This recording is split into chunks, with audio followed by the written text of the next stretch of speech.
जोहार आप सभी स्टूडेंट्स का आप सभी की YouTube channel Jharkhand maths zone पर मैं सचिन चंद्र आप सभी स्टूडेंट्स का स्वागत करता हूं आप सभी की YouTube channel Jharkhand maths zone पर। तो प्यारे बच्चों, आपका स्वागत है लेक्चर नंबर 3 में। और पेपर नंबर 8 है और चैप्टर नंबर भी 8 है, सेंट्रल डिफरेंस फार्मूला, और सेमेस्टर नंबर 4 है। ठीक है, आप कोई भी यूनिवर्सिटी के हैं उससे कोई फ़र्क नहीं पड़ता है, आप सभी यूनिवर्सिटीज़ के बच्चों के लिए ये मैं जो है कि पढ़ा रहा हूँ। और आपको जनरली बता दूं कि इससे पहले लेक्चर 1 लेक्चर 2 भी मैंने कवर करके रखा है। अगर नहीं देखा है तो पहले आप देख आइए, इसके बाद आप ये वाला समझेंगे तो आपको समझ में ज़्यादा आएगा। तो जनरली न्यूमेरिकल मेथड पेपर का नाम है, पेपर नंबर 8 है, चैप्टर नंबर 8 है, सेंट्रल डिफरेंस फार्मूला। उसमें आज जो है कि लेक्चर नंबर 3 है और आज से हम लोग इंटरपोलेशन फार्मूला के बारे में पढ़ने जा रहे हैं। हालांकि ये एग्ज़ाम में नहीं आएगा, है ना, कोई भी यूनिवर्सिटीज़ के एग्ज़ाम में ये नहीं आता है, जैसे कि बीएससी के एग्ज़ाम में नहीं आता है। लेकिन हाँ, इससे क्वेश्चन आपका आईआईटी जैम में ज़रूर पूछा जाता है। आईआईटी जैम का अगर एग्ज़ाम देंगे तो उसमें इसका क्वेश्चन पूछा जाता है, इसी वजह से मैं इसको करवा रहा हूँ। और एक बात आप याद रखिएगा, जैसे कि प्रीवियस के वीडियो लेक्चर्स में जैसे न्यूटन्स फॉरवर्ड इंटरपोलेशन पढ़ाया था, ग्रेगोरीज न्यूटन फॉरवर्ड इंटरपोलेशन फार्मूला पढ़ाया था, और भी जितने भी फॉरवर्ड इंटरपोलेशन से रिलेटेड जो भी फार्मूला मैंने पढ़ाया था आपको उसका प्रूफ दिया था मैंने। लेकिन यहाँ पर आपको प्रूफ पढ़ने की ज़रूरत नहीं है, लेकिन मेरे पास प्रूफ है ऑलरेडी। लेकिन मैं जो है कि बता करके समय आपका बर्बाद नहीं करना चाहूँगा, क्योंकि ये प्रूफ भी आपको जो है कि आईआईटी जेईई के एग्ज़ाम में नहीं पूछा जाएगा। आईआईटी जेईई के एग्ज़ाम में सीधा सीधा क्वेश्चन पूछा जाता है, इसी वजह से मैं इसको डायरेक्ट करवा रहा हूँ। ठीक है, और एक बात यह है कि यूनिवर्सिटीज़ के एग्ज़ाम में ये पूछा नहीं जाता है, तो चिंता करने की कोई बात नहीं है। और अगर पूछा जाएगा भी, अगर बाय चांस पूछा जाएगा भी, अभी तक तो पूछा नहीं है, तो सिर्फ और सिर्फ इससे रिलेटेड क्वेश्चन ही पूछेगा, है ना, इससे रिलेटेड प्रूफ कभी नहीं पूछता है। तो चलिए आइए गॉस फॉरवर्ड इंटरपोलेशन फार्मूला पढ़ेंगे, और उसके बाद जो है कि गॉस बैकवर्ड इंटरपोलेशन फार्मूला पढ़ेंगे। उसके बाद फिर हम लोग बेसल्स फार्मूला पढ़ेंगे, है ना, उसके बाद फिर हम लोग स्टिरलिंग फार्मूला पढ़ेंगे, और उसके बाद हम लोग बेसल्स एवरेट फार्मूला पढ़ेंगे। ठीक है, आइए चलिए। तो ये क्या होता है, देखिए गॉस फॉरवर्ड इंटरपोलेशन फार्मूला ये है, देख लीजिए बढ़िया से। ठीक है, y nought plus u del y nought plus u minus u into u minus one del two y minus one 2 factorial. ये कैसे क्या हुआ मैं बताऊंगा, चिंता मत कीजिए। ये फार्मूला आप याद कर लीजिए बस, plus dot dot dot del 5 के बाद चलते रहेगा। अब आगे देखिए, ये फार्मूला को बनाने का जो मेन रीज़न है वो मैं यहाँ पर डील करता हूँ। देखिए सबसे पहले x लिखिए, y लिखिए, del y forward difference, first order forward difference. इसके बाद फिर आपका सेकेंड ऑर्डर फॉरवर्ड डिफरेंस, फिर डेल 3y, फिर डेल 4y, इस प्रकार से आगे बढ़िए। ठीक है, देखिए यहाँ पर करते क्या है, जरा ध्यान दीजिएगा, यहीं पर फ़र्क है। x0 बीच में रहेगा, x1 उसके नीचे और फिर उसके नीचे x3। यहाँ पर आप देख सकते हैं जो ऑड टर्म्स है वो नीचे की आ रहा है, नीचे की ओर आ रहा है, ऑड आर्गूमेंट्स नीचे की ओर आ रहा है, और इवन आर्गूमेंट्स ऊपर की ओर जा रहा है, x2 x4। और जनरली x3 का वैल्यू x0 प्लस 2h होता है, x1 का वैल्यू x0 प्लस h होता है, x2 का वैल्यू x0 माइनस h होता है, और x4 का वैल्यू x0 माइनस 2h होता है, ये आप जानते हैं। ठीक इसी प्रकार से x0 है तो उसके सामने में y0 होगा, और उसके ऊपर में y माइनस 1 होगा, और उसके ऊपर में y माइनस 2 होगा। ठीक है, देखिए h के साथ में क्या -1 कोफिशिएंट है तो y -1, और h के साथ में क्या कोफिशिएंट है -2 है तो -2 y -2। इसके नीचे में आइए, h का कोफिशिएंट 1 है तो y1 हुआ, h का कोफिशिएंट 2 है तो y2 हुआ। फिर देखिए डेल y निकालेंगे तो y1 y -1 और y -2 के बीच में डेल y -2 होगा। ठीक है ना, ऊपर वाला। फिर y1 y -1 और डेल इसके बाद y0 के बीच में डेल y1 y -1 होगा। फिर y0 और y1 के बीच में डेल y0 होगा। फिर y1 और y2 के बीच में डेल y1 होगा। फिर इसी प्रकार से x3 के बाद फिर नीचे x5 होगा तो x0 प्लस 3h होगा, यानी कि y2 के बाद y3, तो y2 और y3 के बीच में डेल y2 होगा। और एक बात फिर देखिए, डेल इसके बाद हम लोग करेंगे क्या, डेल 2y निकालेंगे। तो डेल 2y निकालने के लिए डेल 2y माइनस 2 होगा। फिर डेल y -1 और डेल y0 के बीच में डेल 2y -1 होगा। फिर डेल y0 और डेल y1 के बीच में डेल 2y0 होगा। फिर डेल y1 और डेल 2y के बीच में डेल 2y1 होगा। फिर आपका डेल 2y-2 और डेल 2y-1 तो डेल 3y-2 होगा, फिर डेल 2y1-1 और डेल 2y0, फिर उसके बीच में क्या होगा, डेल 3y-1 होगा, डेल 2y0 और डेल 2y1 क्या होगा, डेल 3y0 होगा, फिर डेल 3y-2 और डेल 3y-1 डेल 4y-2 होगा, डेल 3y-1 और डेल 3y0 के बीच में आपका जो है कि डेल 4y-1 होगा, फिर डेल 4y-2 डेल 4y-1 क्या होगा, डेल 5y-2 होगा। ये आपका सेंट्रल लाइन है ना, x0 y0 के बीच में जो जा रहा है ये सेंट्रल लाइन है, इसको सेंट्रल लाइन कहते हैं। और आप देख सकते हैं y0 के नीचे में क्या है, डेल y0 है, फिर मतलब y0 फिर डेल y0, और y0 से जैसे ऊपर बढ़ रहा है तो डेल 2y-1 मतलब एक घट गया। फिर देखिए डेल 2y-1 और नीचे में डेल 3y-1 है, ये लाइन पकड़िएगा, फिर ऊपर गया तो क्या हुआ, एक और घट गया -1, फिर एक घट गया -2, फिर नीचे आया डेल 5-y-2 और फिर ऊपर जाएगा तो क्या होगा, डेल 6 है ना, डेल 6y-3 हो जाएगा। इसी प्रकार से चलते रहेगा। तो इससे आप क्या साबित करना चाहते हैं सर, तो इससे हम ये साबित करना चाहते हैं कि पहले आप लोग फार्मूला देखिए, y0 है ना, देखिए y0 फिर डेल y0 है ना, फार्मूला याद करेंगे, ट्रिक है, y0 फिर डेल y0 फिर आपका डेल 2y-1 और डेल 3y-1, देखिए डेल 2y-1 और डेल 3y-1 है ना, फिर देखिए डेल 2y-2 और डेल 2y-2 देखिए है ना, तो दो फिर एक साथ डेल 4y-2 और डेल 5y-2 है कि नहीं, समझ रहे हैं ना। अब देखिए शुरू में जो है कि आपका क्या है, 0 का फैक्टोरियल, y0 में 0 का फैक्टोरियल, फिर उसके बाद जो है कि 1 का फैक्टोरियल 1 ही होता है, 0 का फैक्टोरियल भी 1 ही होता है, फिर 2 का फैक्टोरियल, फिर 3 का फैक्टोरियल, फिर 4 5 इस तरह से बढ़ते जा रहा है, ठीक है। फिर देखिए पहले टर्म में u था, दूसरे टर्म में u-1 हुआ, तीसरे टर्म में देखिए u इंटू u-1 और फिर u इंटू u-1 और u+1, एक बढ़ गया, ठीक है। फिर उसके बाद फिर क्या हुआ समझिएगा, u² -1 तो है ही है, इसके बाद फिर u-2 एक घट गया, फिर एक बढ़ जाएगा u-2 और u+2, इसीलिए u² -2² हो गया, ठीक है। ये फार्मूला याद करने का ट्रिक है और कुछ नहीं।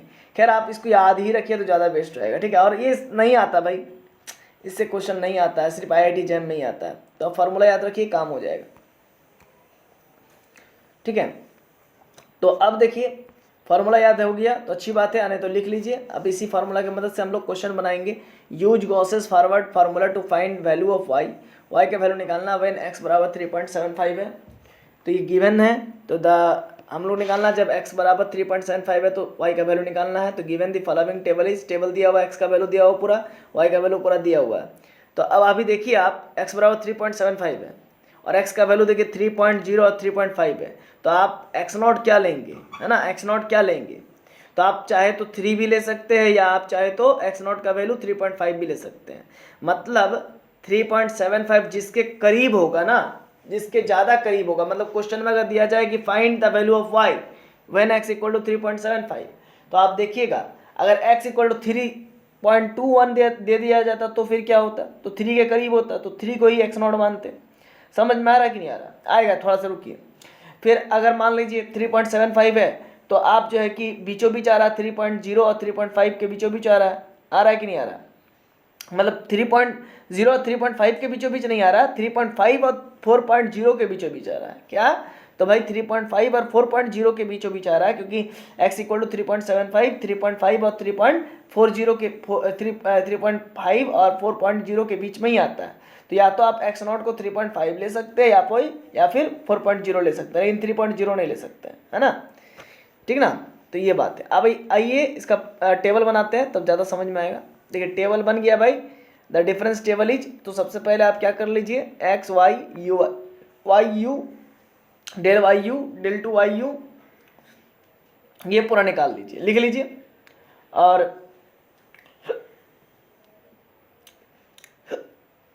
अभी आप को मालूम होगा, क्या मालूम होगा भाई, कि x बराबर 2.5, 3.0, 3.5, 4.0, 4.5 और 5.0 ये दिया हुआ था, ये सजा लीजिए, देखिए ये सजा लीजिए। फिर y का वैल्यू भी सजाएंगे, है ना, लेकिन उससे पहले कुछ और भी काम करना पड़ेगा।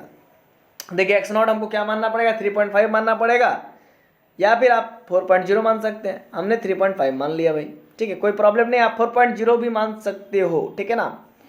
तो आपको जैसा सुविधा हो वैसा बनाइए, लेकिन याद रखिएगा जिसके करीब ज़्यादा होगा उसी को आप x0 मानिएगा। हालांकि 4.0 के करीब ही है मेरा x इक्वल टू 3.75, तो मैं 3.5 ही मान लेता हूँ, कोई दिक्कत नहीं है, दोनों में से कोई आप मान सकते हैं। तो 2.5 ये हुआ। अब जिसको मानेंगे एक्स नॉट उसके बगल में लिख देंगे 0, वो u वाला टर्म होगा, -1 ऊपर में -2 ऊपर में, फिर नीचे में +1 और +2, ठीक है, r+3 कितना दूर जाएगा जाने दीजिएगा। अब वाई यू निकालने के लिए फिर क्या करेंगे, वाई यू लिखने के लिए क्या करेंगे, तो देखिए ध्यान दीजिएगा x का वैल्यू 3.5 पर देखिए ध्यान दीजिएगा 3.5 पर 20.225 है ना, तो देखिए 20.225 3.5 के सामने में, इसके 3.0 पर 22.043, तो देखिए 22.043 3.0 के सामने में लिख दिए, समझ गए ना, इसी प्रकार से पूरा लिखना है। अब डेल वाई यू निकालने के लिए क्या करेंगे, 22 - 0.43 से 22.043 से 24.145 को माइनस करेंगे तो -2.102 आएगा। इसी प्रकार से 20.225 से 22.043 से माइनस करेंगे तो -1.818 आएगा।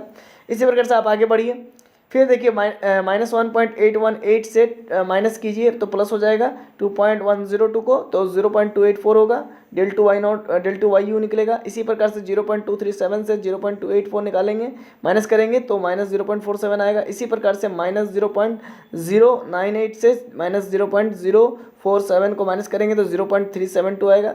इसी प्रकार से आगे बढ़िए, ठीक है, समझ गए होंगे। अभी देखिएगा, अभी यहाँ पर जो एरो दिए है ना, इसका मतलब बहुत है। नीचे की देखिए 20.225 के लास्ट में फिर हम लोग एरो दे के -1.1581 को दिखाए, फिर -1.1581 के बाद हमने 0.237 को दिखाया, फिर इसके नीचे में दिखाया -0.098, फिर उसके ऊपर ऐसे क्रिस क्रॉस चल रहा है। तो ये पैटर्न बना लीजिएगा, काम आएगा अभी बनाने में, क्वेश्चन बनाने में।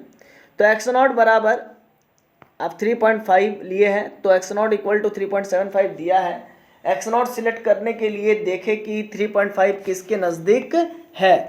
देखने से पता चला कि 3.5 के नज़दीक, अतः एक्स नॉट 3.5 लेंगे, वैसे 3.75 4.0 के नज़दीक भी है, तो आप एक्स नॉट इक्वल टू 4.0 भी ले सकते हैं। Here x nought equal to 3.5 और एक्स बराबर 3.75। एक्स नॉट बराबर हमारा क्या आ गया भाई, तो एक्स नॉट बराबर 3.5 ले लिए हैं और एक्स बराबर हमारा 3.75 है। और एच निकालने के लिए क्या करेंगे, देखिए 2.5 में से 3 को घटाइए तो 0.5 आएगा, फिर 3.5 में से 3.0 को घटाइए तो 0.5 आएगा। समझ गए ना, डिफरेंसिंग इंटरवल क्या आ गया, 0.5। इसी प्रकार से u का फॉर्मूला होता है x - x not upon h, तो x का वैल्यू 3.75 माइनस x नॉट का वैल्यू 3.5 अपॉन h का वैल्यू 0.5, कैलकुलेट करने पर 0.5 ही आया, तो u बराबर 0.5 आया भाई। अब हम लोग क्वेश्चन को बनाने के लिए, है ना, सॉल्व करने के लिए by Gauss forward interpolation formula पढ़ेंगे, मतलब उसका यूज इस्तेमाल करेंगे। देखिए यही गॉस फॉरवर्ड इंटरपोलेशन फार्मूला था, इसको पहले लिख डालिए। अब वाई नॉट का वैल्यू रखेंगे, फिर u का वैल्यू 0.5 आया वो रखेंगे, डेल वाई नॉट का वैल्यू रखेंगे, फिर u का वैल्यू रखेंगे, फिर u में u-1 करेंगे, फिर डेल टू वाई -1 का वैल्यू रखेंगे, तो कहाँ तक जाएंगे, है ना, और कैसे कैसे रखेंगे ये भी जानना जरूरी है आपके लिए। तो डेल 5 y - 2, तो यहाँ तक हम लोग जाएंगे, क्यों, अच्छा इसके बाद तो डेल 6 y - 3 आएगा, है ना, तो उसको क्यों नहीं लिखे सर, तो बाबू सुनिए, पूरा नहीं फॉर्मूला लिखेंगे, कारण है, देखिए ये कारण है, ये जो टेबल बना है ना, इस टेबल पे देखेंगे कि भाई मेरा डेल 5 YU तक ही गया है, तो डेल 5 YU ही तक जाएंगे, और डेल 6 YU तक जाता तो फिर हम लोग वहाँ तक जाते। तो यहाँ तक तो समझ में आ गया, आप लोगों को खेला माजरा समझ में आ गया। और यहाँ पर देखिए इस जगह पर ये जो टेबल बनाया है, ये टेबल आपको काम आएगा, समझिए, ये टेबल कहीं पर पहले बना लीजिए, और इस टेबल को जब आप बना लीजिएगा तो इस टेबल के मदद से इसको कंपेयर कीजिए, इसको तुलना कीजिए, समझे। तुलना करने से ये पता चलेगा कि 20.225 जो है कि डेल वाई नॉट है, क्या है भाई मेरे, देखिए 20.225 क्या है, तो डेल वाई नॉट है, क्या डेल वाई नॉट है, देखिए 20.225 sorry del 20.225 del y nought नहीं है, उसके नीचे में जो रहेगा उसको हम लोग डेल वाई नॉट कहेंगे, क्या कहेंगे, डेल वाई नॉट, समझे ना, डेल वाई नॉट मतलब -1.581 जो है कि डेल वाई नॉट है ना, समझ गए, -1.51 डेल वाई नॉट है, और उसके ऊपर में क्या होगा, उसके ऊपर में डेल टू वाई नॉट होगा, डेल टू वाई नॉट, है ना, देखिए डेल टू वाई नॉट है ना, या एक घट जाता है, तो डेल टू वाई -1 होगा, क्या होगा, डेल टू वाई -1 होगा, तो इसके ऊपर में देखिए -1.581 के ऊपर में 0.2371 है, ये क्या है del2y -1, और इसके नीचे में जो है कि -0.098 ये आपका del3y -1, तो वही रहेगा -1 जो ऊपर में रहता है। और फिर ऊपर जाएगा तब एक घट जाएगा, है ना, ऊपर जाएगा तो क्या हो जाएगा बोलिए तो, है ना, ऊपर जाएगा तो एक और घट जाएगा, तो -1 था तो +1 फिर -1 हो जाएगा तो -2 हो जाएगा, है ना। तो यानी कि del4y0 क्या हो जाएगा, तो वाई यू क्या हो जाएगा, del4y क्या हो जाएगा, तो del4y -2 हो जाएगा, क्या हो जाएगा, y -2 होगा, देखिए, है ना, del4y -2, और उसके नीचे आएगा तो del5y -2, है ना।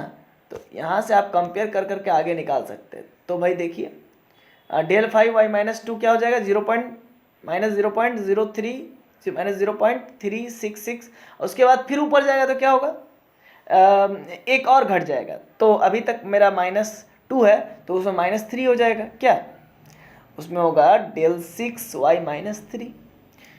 तो आशा ये सब चीज़ समझ में आ रहा होगा आपको। u का वैल्यू भी हम लोग निकाल चुके हैं, ठीक है, h का वैल्यू भी निकाल चुके हैं। तो अब किस बात की देरी, अब कुछ बात की देरी नहीं होना चाहिए। और y0 क्या होगा, तो x0 के बगल वाला ही y0 होता है।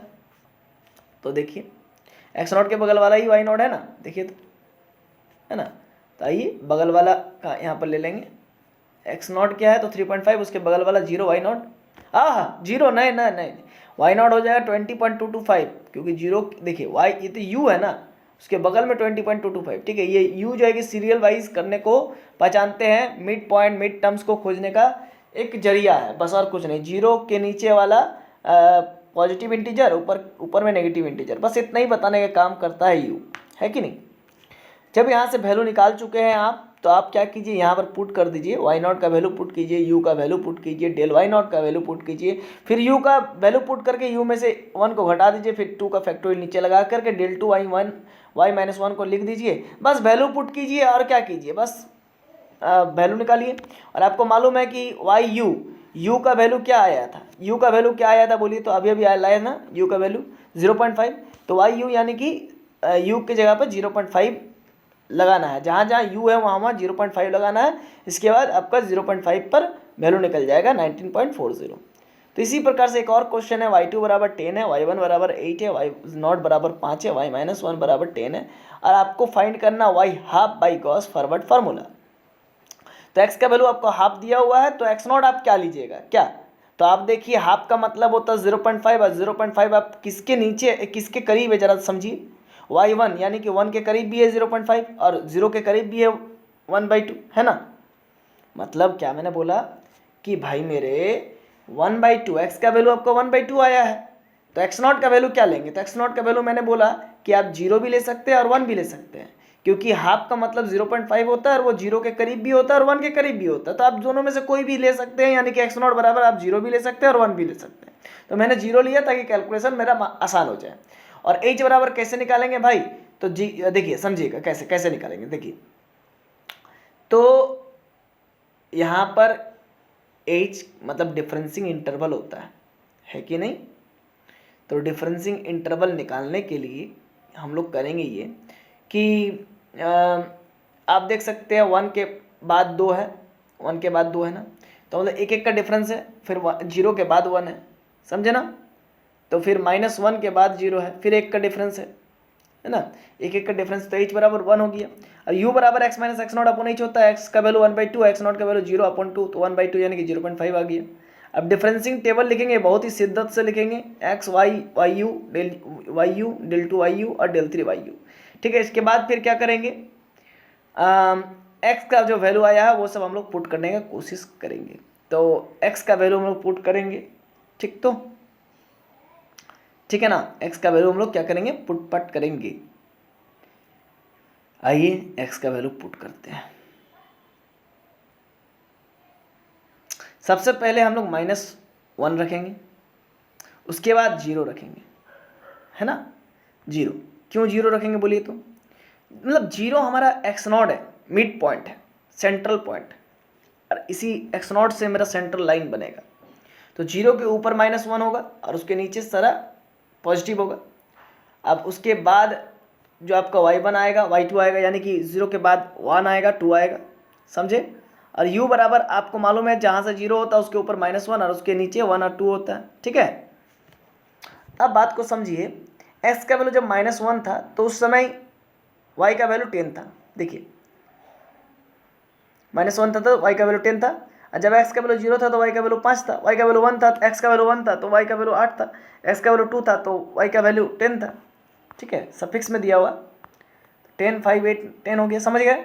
अब 5 में से 10 गया तो -5, फिर 8 में से 5 गया तो 3, फिर 10 में से 8 गया 2 बचा, फिर 3 में से -5 गया तो प्लस हो जाएगा तो जुट के 8 हो जाएगा, 2 में से 3 गया तो -1 हो जाएगा, -1 और -8 -9 हो जाएगा। और आपको मालूम है जहाँ से x0 होता है उसी के सीधे में हम लोग जो है कि खोजते हैं, क्या खोजते हैं, डेल वाई नॉट खोजते हैं। तो 3 आपका डेल वाई नॉट हो गया, है कि नहीं, है ना।